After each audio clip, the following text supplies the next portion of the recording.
ಒಂದು ನಿಮಿಷ, ನಾನು ಆಮೇಲೆ ಕಾಲ್ ಮಾಡ್ತೀನಿ.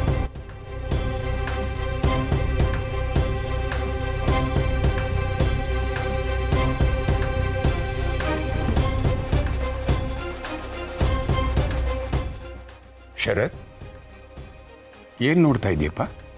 ಅಪ್ಪ, ಅದು ಯಾವುದೋ ಫೈಲ್ ಹುಡುಕ್ತಾ ಇದ್ದೆ.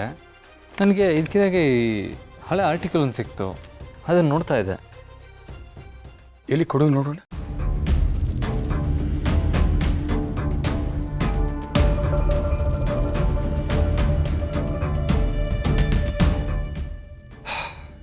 ಇದು ನಿನ್ನ ತಾಯಿ ಬಗ್ಗೆ ಬಂದಿದ್ದ ಆರ್ಟಿಕಲ್ ಕಣೋ.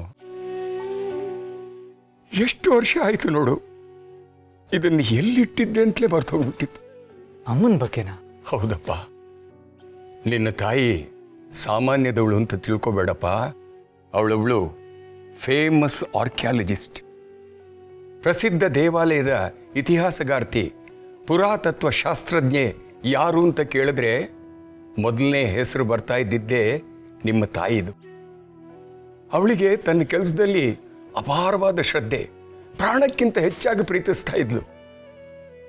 ಮಹಾಬುದ್ಧಿವಂತೆ, ಬಹಳ ಜಾಣೆ. ಅವಳು ಒಂದು ಶಿವಲಿಂಗನ ಪತ್ತೆ ಮಾಡಿದ್ಲು. ಅದ್ರ ಬಗ್ಗೆ ಬಂದಿದ್ದ ಆರ್ಟಿಕಲ್ ಇದು. ಅಮ್ಮನ ಬಗ್ಗೆ ಇಷ್ಟೆಲ್ಲ ವಿಷಯ ಇದೆಯಾ? ಮತ್ತೆ ಯಾಕಪ್ಪ ನನಗೆ ಯಾವತ್ತೂ ಏನೂ ಹೇಳಲೇ ಇಲ್ಲ?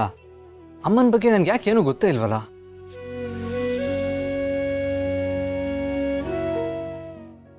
ಅವಳ ಬಗ್ಗೆ ಮಾತಾಡಿದರೆ ಈಗಲೂ ನನ್ನ ಎದೆ ಭಾರ ಆಗುತ್ತೆ ಕಣೋ. ತುಂಬಾ ನೋವಾಗುತ್ತೆ. ಆ ನೋವನ್ನು ಕಡಿಮೆ ಮಾಡೋದಕ್ಕೆ ಇಷ್ಟು ವರ್ಷ ಆದರೂ ನನಗೆ ಸಾಕಾಗ್ತಿಲ್ಲ.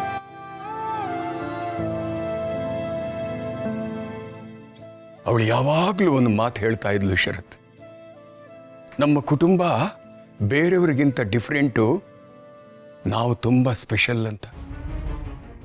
ಅದರಲ್ಲೂ ನೀನು ಅಂದರೆ ಯಾವಾಗಲೂ ತುಂಬಾನೇ ಸ್ಪೆಷಲ್ ಅಂತ ಹೇಳ್ತಾ ಇದ್ಲು.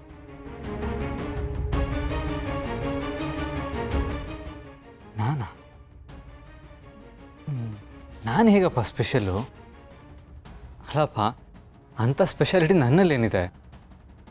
ನಾನು ನೀವು ಯಾವತ್ತೂ ಅಮ್ಮನ ಹತ್ರ ಇದ್ರ ಬಗ್ಗೆ ಏನು ಕೇಳಲೇ ಇಲ್ವಾ? ನನಗೂ ಆ ಪ್ರಶ್ನೆ ಕಾಡ್ತಿತ್ತು.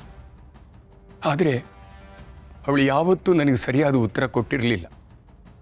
ಅವಳು ನಿನಗೆ ಹೇಳ್ತಾ ಇದ್ಲು, ದೊಡ್ಡವನಾದ್ಮೇಲೆ ನಿನಗೆಲ್ಲ ತಿಳಿಸಿ ಹೇಳ್ತೀರಿ, ಸಮಯ ಬಂದಾಗ ಎಲ್ಲ ನಿನಗೆ ಅರ್ಥ ಆಗುತ್ತೆ ಅಂತ. ಅವಳ ಕಣ್ಣಲ್ಲಿ ಏನೋ ಒಂದು ರಹಸ್ಯ ಇತ್ತು. ಆ ಗುಟ್ಟನ್ನ ನನಗೂ ಇವತ್ತಿಗೂ ಬಿಟ್ಕೊಟ್ಟಿರಲಿಲ್ಲ.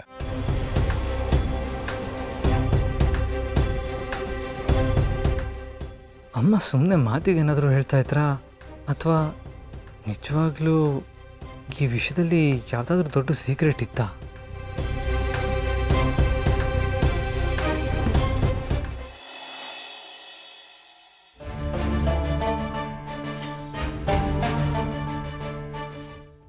ಅಕ್ಕ, ಈಗಲಾದ್ರೂ ನಿಜ ಹೇಳು, ನಿನ್ನೆ ರಾತ್ರಿ ನಡೆದಿದ್ದೇನು? ನಾವು ನೋಡಿದ ನೆರಳಿನ ರಾಕ್ಷಸ ಯಾರು? ಅದ್ಯಾಕೆ ನಮ್ಮ ಮೇಲೆ ಹಾಗೆ ಬಂತು? ಏನಕ್ಕ ಈ ವಿಚಿತ್ರ ಅಲ್ಲ? ನನಗೆ ನಂಬಕ್ಕೆ ಆಗ್ತಿಲ್ಲ. ಯಾಕೆ ಹೀಗೆಲ್ಲ ನಡೀತಿದೆ?